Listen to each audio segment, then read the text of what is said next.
자손이 제비 뽑은 것은 여리고 샘 동쪽 곧 여리고 곁 요단으로부터 광야로 들어가 여리고로부터 베델 산지로 올라가고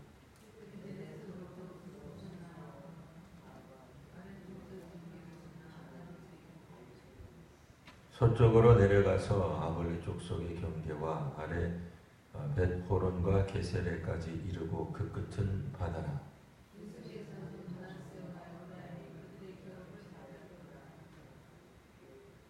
에브라임 자손은 그들의 가족대로 받은 지역은 이러하니라. 그들의 기업의 경계는 동쪽으로 아단에서 윗 벳호론에 이르고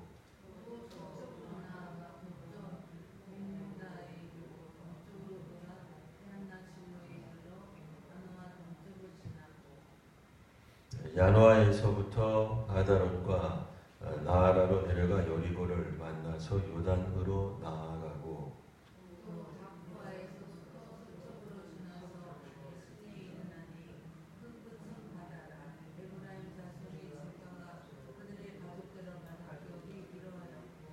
그 외에 므낫세 자손의 기업 중에서 에브라임 자손을 위하여 구분한 모든 성읍과 그 마을들도 있었더라.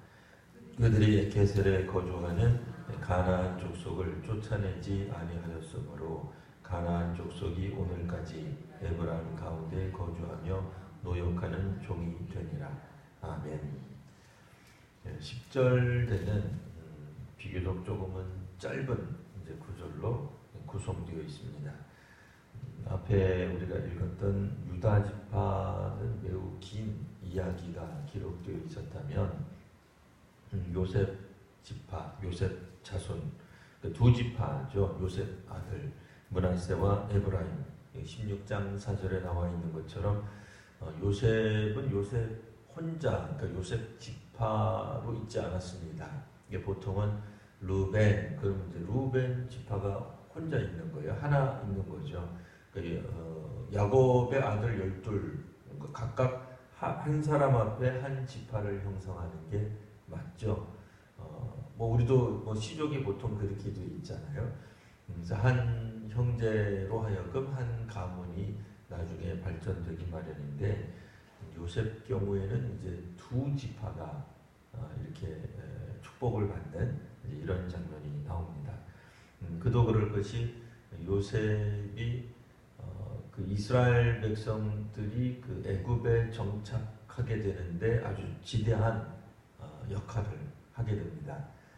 물론 하나님이 우리 사람들에게 은혜를 베푸시는 방식이 꼭 우리가 한 만큼, 우리는 좀 그런 특징이 있죠. 우리가 한 만큼 좀 지분도 받아야 되고 복도 받아야 되고 칭찬도 받아야 된다고 생각하는 반면 하나님은 꼭 사람들이 한 것만큼 성적표대로 일한 만큼 더해 주시지는 않아요. 꼭 그렇지만은 않습니다. 하나님의 은혜 가운데 부족하고 볼품없고 그래도 하나님 우리에게 축복을 더하시죠. 그래서 우리가 신약 성경에 보면은 하나님이 어떻게 우리를 선택하셨느냐, 우리가 문벌이 좋겠느냐, 우리가 학식이 많겠느냐, 우리가 잘난 것이 있겠느냐, 경건에 무슨 능력이 많이 나타나기 때문에 하나님이 우리를 선택했겠느냐, 그렇지 않죠. 하나님의 일방적인 하나님의 위로부터 쏟아주시는 은혜의 그 빛이 오늘 우리들에게 임하는 것이죠. 그런 측면에서 보면은 사도 바울 같은 이가 하나님 앞에 잘한 게 뭐가 있겠어요? 오히려 고집불통이었죠. 고집장이었죠. 자기가 생각하는 건 무조건 옳다고 생각하고 예수 믿는 사람들은 다 틀리다고 생각을 했죠. 그런 측면에서 사도 바울이 그때는 이제 사울이라는 이제 히브리식 이름으로 활동했던 사울 같은 경우에 그가 정말 하나님 앞에 오늘 성경에 나오는 것처럼 요셉 자손, 요셉처럼 뭔가를 잘한 게 있느냐? 없죠. 오히려 스데반의 죽음에 연루되어 있다는 겁니다. 그런 측면에서 하나님이 우리에게 은혜를 베푸시고 은총을 더하시고 또 하나님의 사람으로 쓰시는 것이 반드시 사람이 그 이전에 행한 어떤 공과에 따라서 업적에 따라서 축복을 더하시고 혹은 뭐 조금 주시고 그러는 건 아니에요. 그건 사람들이 생각하는 거예요.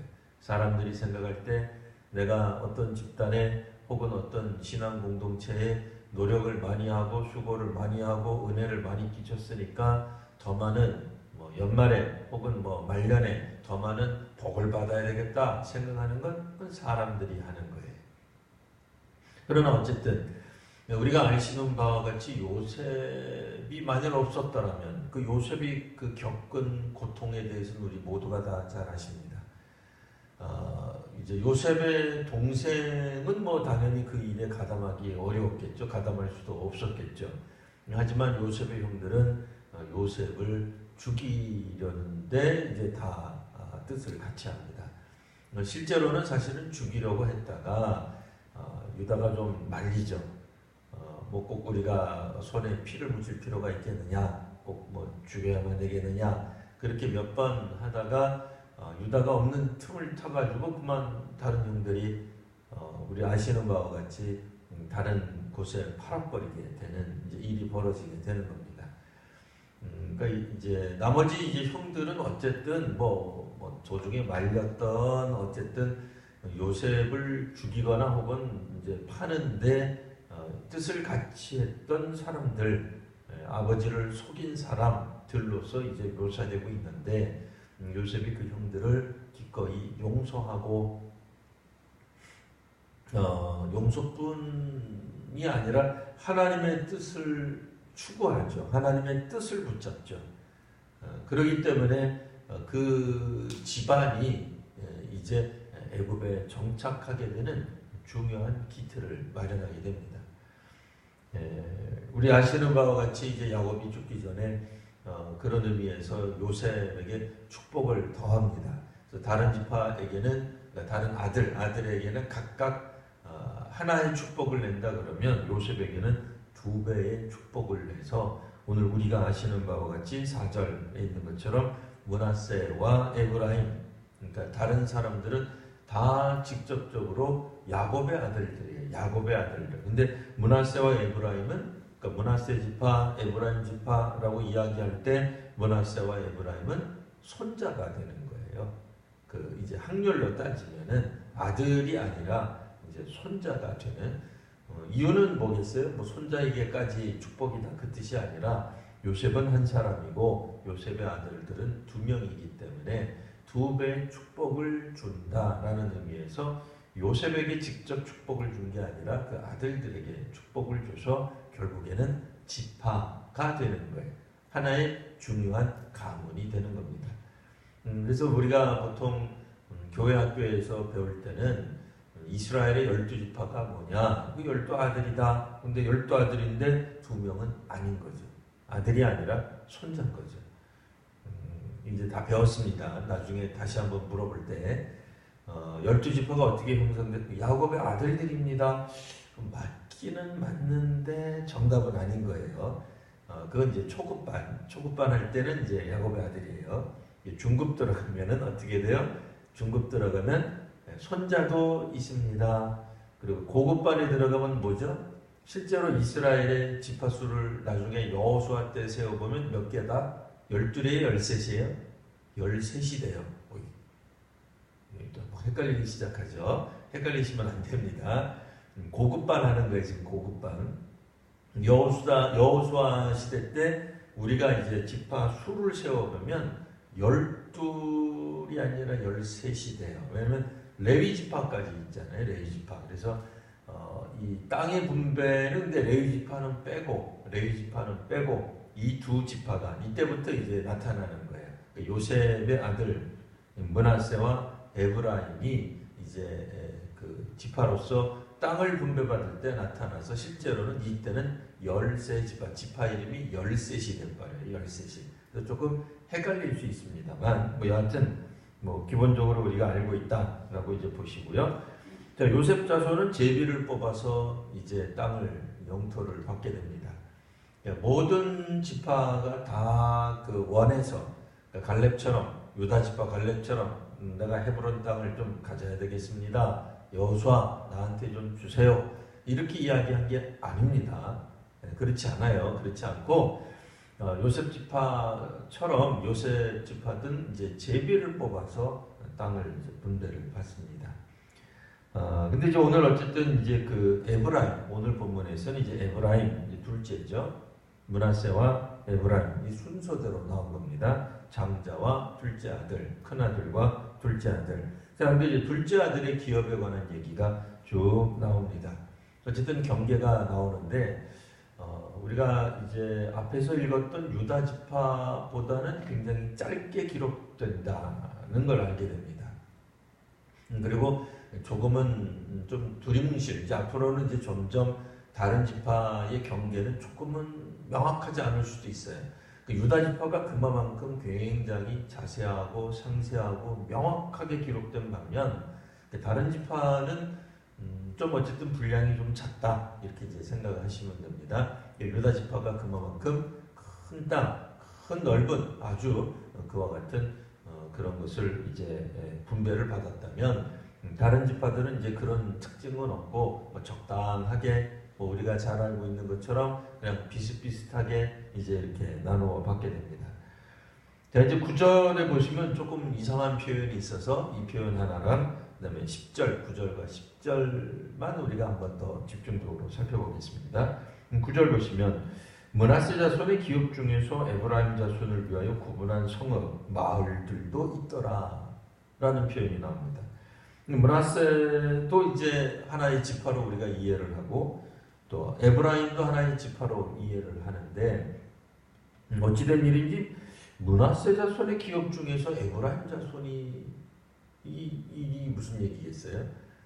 그러니까 이게 우리 땅이 아닌데 물론 이제 두 사람 여기 성경에 나오는 모든 사람들이 사실 다 뭐 형제고 가족들이죠. 그래서 꼭 뭐 누가 누구의 땅을 차지해야만 되는 건 아닙니다. 그러나 오늘날 우리가 그렇게 할 수는 없겠죠. 뭐 이웃하고 땅을 같이 뭐 나누어 쓰겠다. 그 말도 안 되는 얘기죠. 그렇게는 아무도 그렇게 하지 않습니다. 근데 오늘 성경에 보니까 아무리 형제지간이라고 해도 그렇지 하나님께서 9절 므낫세 자손에게 주신 기업인데 어찌된 일인지 에브라임 자손의 소유인 것으로 나오는 그런 게 나오더라. 이게 좀 이상하긴 합니다. 그래서 이게 무슨 이야기인가 하는 생각을 하게 되는데 우리 아시는 바와 같이 므낫세와 에브라임, 므낫세가 형이고 에브라임이 동생인데 다시 한번 이제 창세기를 기억하는 거예요. 창세기 때 야곱이 할아버지죠. 할아버지가 손자들을 위해서 축복할 때에 어떻게 축복을 했던 걸로 기억하세요? 오른손을 들어서 므낫세에게, 왼손을 들어서 에브라임에게 축복을 해야 되는데 장자를 오른손으로 그다음에 이제 차남을 왼손으로 해야 되는데 야곱이 손을 바꿔서 하죠. 바꿔서 합니다. 그래서 이제 요셉이 깜짝 놀라죠. 아버지 왜 그러시냐고. 이쪽이 큰 아들이고 이쪽이 둘째입니다. 그러니까 서열을 분명하게 해줘요. 근데 야곱이 그렇게 하지 않습니다. 왜 안 하죠? 자기가 인생을 그렇게 살았기 때문에 그래요. 자기가 형의 축복을 빼앗았잖아요. 자기가 야곱이. 나중에 이스라엘로 이름이 바뀐, 헷갈리시면 안 됩니다. 이스라엘이 나라 이름이 아니라 여기서는 사람 이름입니다. 야곱이 나중에 야복강 나루에서 주의 사람과 씨름하여 가지고 나중에 이스라엘이라는 이름으로 바뀌게 되잖아요. 근데 여하튼 그 자신의 인생이 야곱의 인생 자체가 형의 발뒤꿈치를 붙잡고 나와요. 자기가 노력해서 자기의 것을 자기가 받는 게 아니라 남의 것을 자기 것으로 삼는 그런 어떻게 보면 조금은 악한 그런 인생을 살았죠. 두 번이나 뭐 이를테면은 뭐 우리식으로 말하면 팥죽, 붉은 뭐 에서라고 하는 붉은 그래서 붉은 거 좋아하는 형님한테 붉은 팥죽을 쏘아줘가지고 장자권을 빼앗더니만 나중에 아버지가 연로하시고 또 기력이 쇠하시고 눈이 잘 보이지 않게 되자 털옷 같은 거를 입고는 형님에게로 돌아가야 될 축복을 자기가 빼앗게 되죠. 야곱이 말년에 자기도 자기의 아들들 혹은 손자들에게 축복할 때에 뭐 다른 사람들은 다 그렇게 이제 축복을 하는데 요셉의 아들에게 축복을 2배의 축복을 하는 거죠. 어쨌든 축복을 할 때는 손을 엇갈려서 축복을 하게 됩니다. 그래서 마치 자기가 한번 그랬기 때문에 또다시 그렇게 하는 것처럼 성경에는 뭐 왜 그렇게 되어 있는지는 명확하진 않지만 바꾸어서 축복을 합니다. 그래서 원래는 므낫세가 형인데 에브라임이 이제 장자처럼 축복을 받는데 구약 성경에서 장자는 어떤 특징이 있냐면 다른 아들들보다 배나 축복을 더 받는 데 있어요. 그러니까 만일 동생들이 하나 받는다, 그럼 큰형님은 2개 받는 거예요. 더 받는 거예요. 많이 받는 거예요. 그러니까 이 오늘 성경에도 보면은 이 므낫세, 물론 이제 므낫세 이제 나중에 땅을 보면 므낫세 반 지파가 요단 동편에도 서편에도 있어서 그 므낫세 지파가 받은 그 땅을 보면 굉장히 넓습니다. 조그맣지는 않아요. 사실 넓긴 한데 오늘 성경에서는 어쨌든 에브라임 동생이긴 합니다만 에브라임이 므낫세 자손의 영토 중에서도 그 지파에 주어진 기업 중에서도 일부를 동생 되는 에브라임이 차지하게 되었다. 그래서 마치 장자처럼 조금 더 받는 그런 모습을 보여주고 있습니다. 물론 이것도 이제 하나님의 어떤 그런 계획이다 이렇게 말할 수 있습니다. 예전에 야곱을 통해서 야곱이 그의 아들과 혹은 손자들에게 축복하며 혹은 예언성 축복이죠. 그냥 축복이 아니라 그냥 기도가 아니라 했을 때에 이미 예고된 바도 있으나 그런 것들이 지금 여호수아에서 이루어질 거라고는 뭐 누구도 생각하기 어려웠을 겁니다. 그러나 어쨌든 과거에 있었던 어떤 일들이 우리 후손들에게도 영향을 끼치지만 그러니까 꼭 그것을 뭐 인과관계로만 생각하실 필요는 없고요. 그러나 이미 한번 예고됐었다. 이런 측면에서 조금은 왜 갑자기 에브라임 자손 지파 이야기하다가 뜬금없이 므낫세 자손의 영토가 나왔다가 그게 에브라임 거란다. 일부지만 왜 이렇게 나오느냐 혹 궁금하시다면 그것은 옛날에 창세기 때 이미 그런 축복이 있었기 때문이다. 그래서 축복의 결과로 나타나는 그 일종의 뭐 예언까지는 아닙니다만 그 기도요 축복이요. 하지만 미래적인 어떤 그런 예언을 담고 있는 것도 되는 거예요. 미래적인 어떤 이라는 측면에서는 그것이 성취된 것으로 볼 수 있는 이런 것으로 볼 수 있겠고요. 이제 오늘 진짜로 중요한 건 10절입니다. 그런 의미에서 10절은 다 같이 한번 읽어보도록 하겠습니다. 자, 시작. 그들이 게셀에 거주하는 가나안 족속을 쫓아내지 아니하였으므로 가나안 족속이 오늘까지 에브라임 가운데 거주하며 노역하는 종이 되니라. 아멘.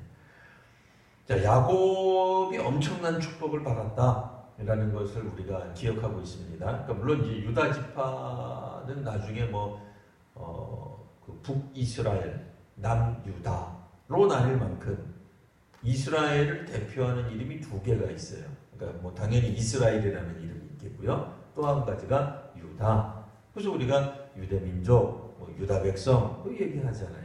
이스라엘을 가리키는 말이 이스라엘 또는 유다. 그 이스라엘은 자기들 이제 부모, 아버지의 이름이라면 유다는 그 아들 중에 한 명인데 아들의 이름이 전체 이스라엘을 대표하는 이름이 될 만큼 굉장히 중요한 이름이에요. 또 왕족이기도 해요. 다윗의 왕가가 거기에 있어요. 굉장히 중요한 거죠. 예수님도 결국은 다윗의 물론 이제 이스라엘 혈통이긴 합니다만 지파로 말하자면 유다와 연관 있는 이제 그렇게 이제 되어 있단 말이에요. 자, 그렇다고 할 때에 유다도 유명하지만 또 유명한 지파가 있는데 누구다? 오늘 성경에서 나와 있는 요셉의 지파다. 근데 요셉의 지파는 요셉 지파 이렇게 안 되어 있고 둘로 되어 있다. 지금 배웠어요. 왜? 배나 축복을 받기 때문에 2지파로 나눠져 있다. 므낫세와 에브라임이다. 근데 에브라임이 먼저 기록되고 있어. 이유는 뭐야? 마치 에브라임이 장자처럼 뒤바뀌었기 때문에 그래요.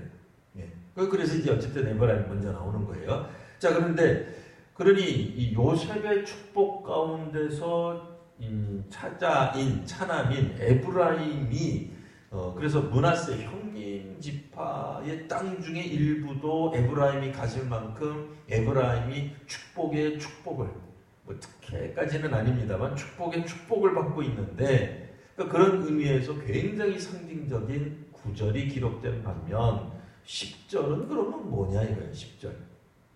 10절은 놀랍게도 에브라임 족속이 게셀에 거주하는 가나안 족속을 쫓아내지 않았다라고 표현하고 있는 거예요. 쫓아내지를 않았어요. 자, 우리말 어법에 따르면 이 쫓아내지 않았다, 못했다하고 좀 다른 개념이에요. 15장 63절 한번 보실까요? 여호수아 15장 63절, 그러니까 앞에 부분이에요. 거기 보시면 예루살렘 주민 여부스 족속을 유다 자손이 그 용맹한 갈렙이 족장으로 있는 갈렙 유명하죠. 모세 때부터 이미 활약했잖아요. 1세대인데 아직도 안 죽고 있는 거죠. 1세대 사람들은 다 광야에서 죽어요. 출애굽 1세대요. 출애굽 1세대는 광야에서 다 죽었는데 여호수아도 안 죽었습니다만 갈렙도 안 죽었어요. 아직도 활동하고 있어요. 굉장한 사람이죠. 그 사람이 속해 있는 지파가 다름 아닌 유다 지파예요. 그러니 가데스 바네에서부터 특별한 모습을 보여준 갈렙이 속해 있는 유다 지파가 하나님의 놀라운 복을 받는 건 당연한 것인데, 그리고 헤브론을 달라 그랬을 때 헤브론에는 아낙 자손들이 있었단 말이에요. 거인 자손, 몸집이 크단 말이에요. 근데 그것을 달라 그래서 나아가서 전투하고 그것을 이제 함락시키는데 여부스 족속을 쫓아내지 못했어요. 못했어요. 여기서는 뭐라고 표현했어요? 쫓아내지 못했다. 그래서 여부스 족속이 그날까지 이 성경이 기록되던 오늘까지 유다 자손과 함께 예루살렘에 거주하고 있었다 라는 말이 있는데, 오늘 16장 마지막 절 10절 다시 한번 보시면 이번에는 그 게셀에 거주하는 가나안 족속을 쫓아내지 않았다. 조금 다른 느낌이 드는 거죠. 못 쫓아낸 게 아니라 안 쫓아낸 것 같은, 우리말 성경에 이제 그런 어감이 있어요. 자, 그래서 그 가나안 족속이 오늘까지, 그러니까 성경이 기록되던 그 시절을 말합니다. 오늘까지 에브라임 가운데, 에브라임이 누구라고요? 요셉의 둘째 아들이에요. 그러나 첫째 아들 같은 축복을 받은, 요셉의 축복 중에서도 정말 그 최고에 있는 그 축복을 받은 에브라임 가운데 거주하며, 그 다음 중요한 거, 노역하는 종이 되니라. 자, 이 가나안 족속을 왜 안 내쫓았을까요? 에브라임 사람들이. 답이 나와 있죠? 10절에 노역하는 종으로 삼기 위해서가 되는 거예요.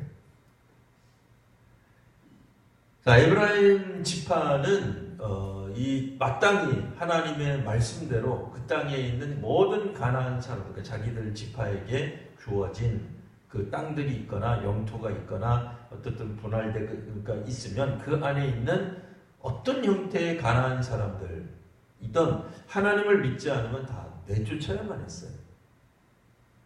유다 지파는 용맹했지만 못하는 그런 사람들이 있었던 것으로 기록되어 있습니다만, 그러니까 기록은 비슷한 것 같지만 내용은 조금 달라요. 16장 10절에 나오는 이 에브라임 지파, 오늘 우리가 읽고 있는 다름 아닌 그 또 요셉의 둘째 아들, 그러나 할아버지가 엇갈려서 축복을 함으로써 마치 장자와 같은 어떤 그런 축복을 받는, 그러니까 므낫세보다도 훨씬 더 많은 축복을 받은 그 에브라임이 지금 뭘 하고 있느냐? 가나안 족속을 안 내쫓았다, 그 얘기예요. 뭐 하려고? 종으로 부리려고 라고 하는 얘기예요. 이게 사실 하나님 보시기에 가증스러운 일이지. 그들이 뭐에 지금 눈이 돌아가 있는 거예요? 네, 결국은 그들이 경제적 이득을 취하고 있는 거예요. 다른 사람들을 노예로 삼음으로써, 왜냐면 이스라엘 사람들은 일전에 기브온 족속 기억나세요? 우리 여호수아 읽으면서 기브온 족속이라는 사람들이 나온 적이 있습니다. 언제 나왔어요? 여리고성, 그 다음에 아이성, 차례차례 뭐 어쨌든 우여곡절 끝에 함락하는 가운데 그 다음에 아이성 사건 다음에 기브온 족속이 갑자기 여호수아 앞에 나타납니다. 그들이 먼 나라에서 온 것처럼 행색을 꾸미고는, 거짓으로 꾸미는 거죠. 꾸미고는 여호수아 앞에 나타나서 우리는 당신들이 저 옛날 출애굽했을 때 이야기를 들었습니다. 당신들의 하나님이 뭐 이렇게 가나안 땅으로 오게 하시고, 근데 우리는 먼 나라에 있으니까 뭐 우리까지 점령할 필요 없지 않습니까? 우리는 당신과 화친하기를 원합니다. 그래서 화친 조약을 맺으러 오죠. 그래서 여호수아가 보고는 이게 화친하려고 왔구나. 우리가 안 싸워도 되는구나. 가까운 가나안 족속이 아니구나. 속아가지고는 화친 조약을 맺습니다. 근데 며칠 지나서 한 3일쯤 지나서 아이성 함락한 후 한 3일쯤 지나서 가보니까 이 사람들이 한 3일 정도 걸어가면 살고 있는 가나안 족속 중에 하나였던 거예요. 기브온 사람들이, 기브온 족속들이. 뭐 이미 그때는 때는 늦었죠. 그래서 어떻게 해요? 하나님의 성전과 관계되는 일을 하는 노예로 삼습니다.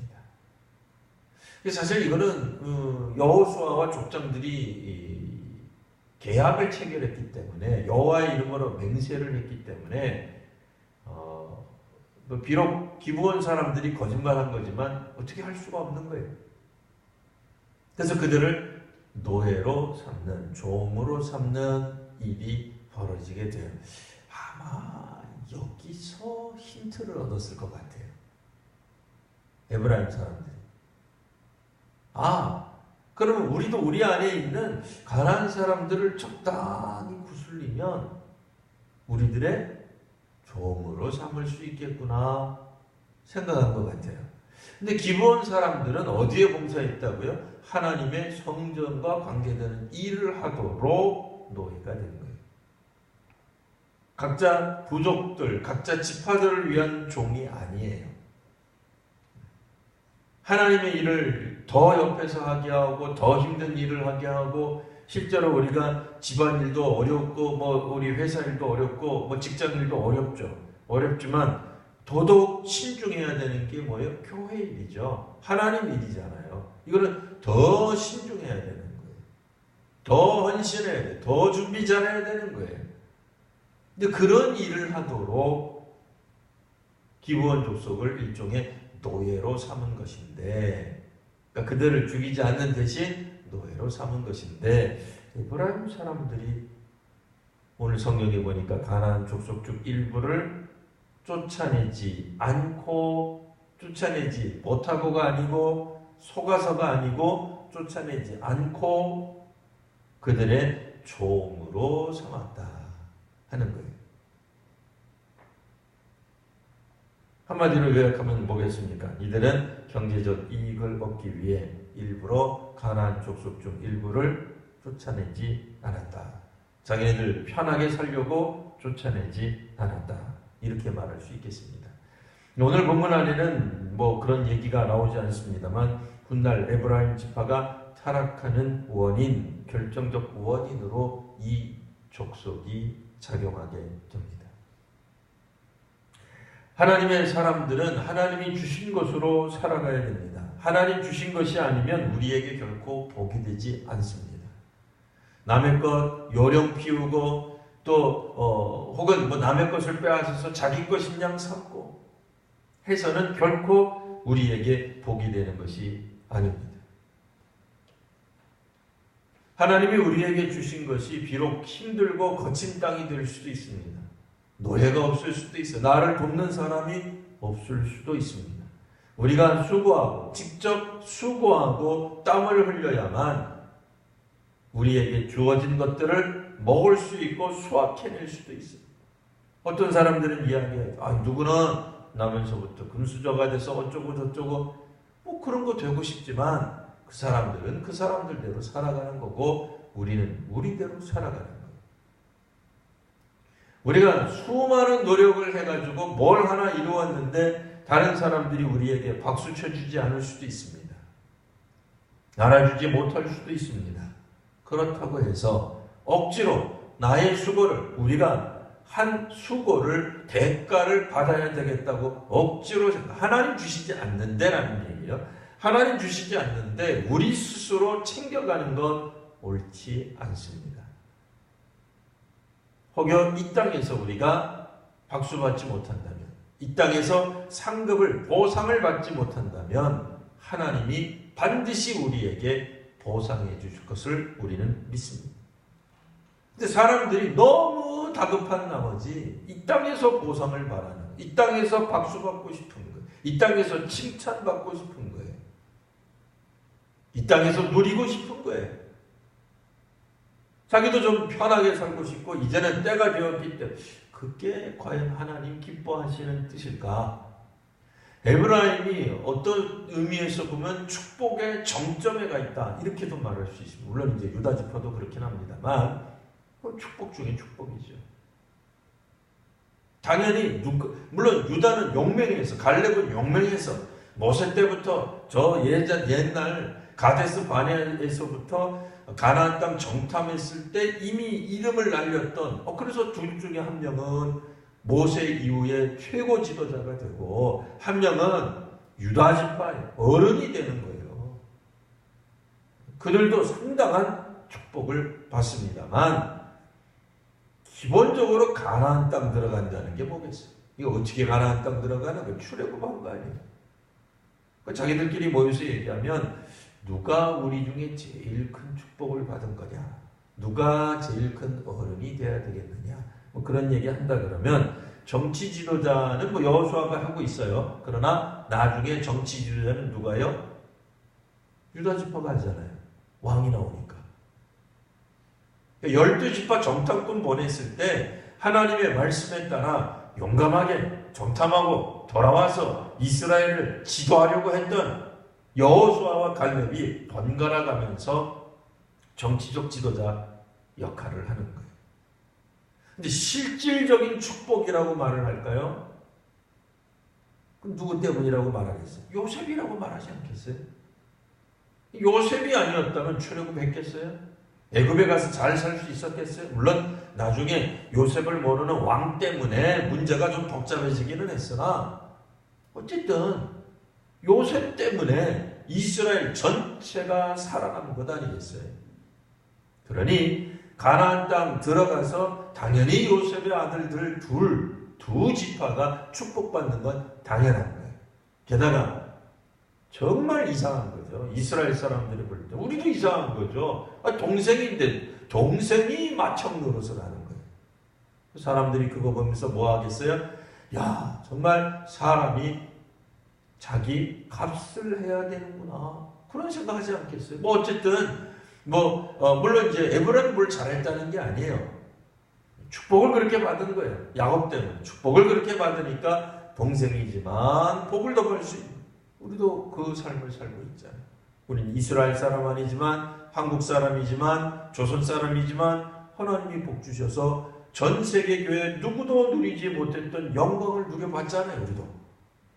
우리도 어떻게 보면 우리는 뭐 차남 정도가 아니라 전 세계에서 나라로 말하면 우리도 거의 끄트머리에서 예수 믿은 사람들이에요.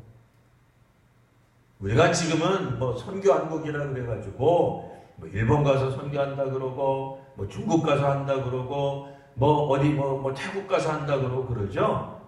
아시아 지역에서 사실 한국이 기독교 복음이 가장 늦게 들어간 나라 중에 하나예요. 사실 우리가 막내예요. 막내라고요. 뭐 우리가 생각할 때는 한국 교회가 뭐 힘있고 그러니까 일본보다도 먼저 복음화된 것 같죠? 안 그래요. 복음화는 다른 나라가 먼저 다 됐어요. 복음이 먼저 들어갔다고 얘기해요. 복음화가 아니라 복음은 다 들어갔어요. 나중에 우리가 어떻게 보면 에브라임처럼, 막내처럼, 차남처럼 살았지만 하나님 특별히 복 주셔서 오늘 성경에 있는 것처럼 에브라임 같은 존재가 되는 거예요.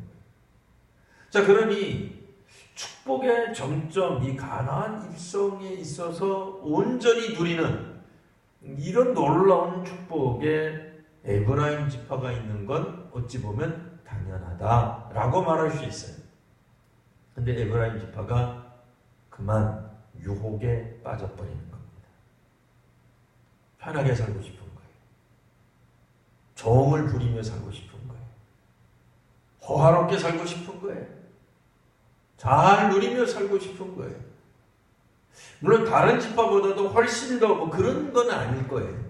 그러나 기본적으로 나중에 훗날 에브라임 지파가 타락하게 되고 하나님의 말씀에서 탈선하게 되고 그들이 무너져 내리는데 결국은 이 가나안 족속이 역할을 하게 되더라 하는 얘기입니다. 오늘 우리도 우리 가운데 있는 뭐 일종의 작은 여우 같은 것들이 있을 수 있습니다. 이게 굴을 파는 거예요. 근데 이 담이 굴을 파고 또 파고 파다가 보면 무너질 수도 있는 거예요. 우리가 그것을 편하게 생각하고 괜찮다고 생각하고 누려야 된다고 생각하는 그 마음이 결국엔 그 민족을, 그 공동체를, 그 개인을 무너뜨릴 수 있게 되는 겁니다. 오늘 이 말씀이 사실은 우리가 그동안 우리가 보통 다 구약을 많이 아시니까 오늘 본문에 대해서 제가 달리 설명하지 않아도 될 걸로 압니다. 다시 한번 오늘 이 말씀을 통해서 사람들이 누리고자 하게 되면 한없이 누리고 싶은 마음이 생기게 되는 거예요. 하나님이 축복을 주시고 그 축복을 당연한 것으로 여기고 마땅히 그들이 조상에서 주셨던 것을 그들이 누려야 된다고 너무 지나치게 생각해버린 나머지 그만 그들은 하나님의 본래적 말씀, 그들에게 주시는 그 땅에 있는 가나안 족속을 쫓아야 되는데 그만 무뎌지게 됩니다. 결국 그 일이 나중에 오늘 본문에는 안 나타나요. 나중에 에브라임 지파에게 큰 걸림돌이 되고 마는 것입니다. 그것을 오늘 이 본문에서 지적하고 있습니다. 오늘 우리가 이 시간 함께 기도할 때 하나님이 우리에게 주신 복을 다시 한번 기억해 보시기 바랍니다. 그러나 중요한 건 뭐라고요? 우리가 교만해지면 안 됩니다. 우리가 마땅히 누려야 할 것으로 생각하게 되면 더는 하나님의 축복이 축복으로 작용하지 않습니다. 하나님이 주셔야만 복이 되는 것입니다.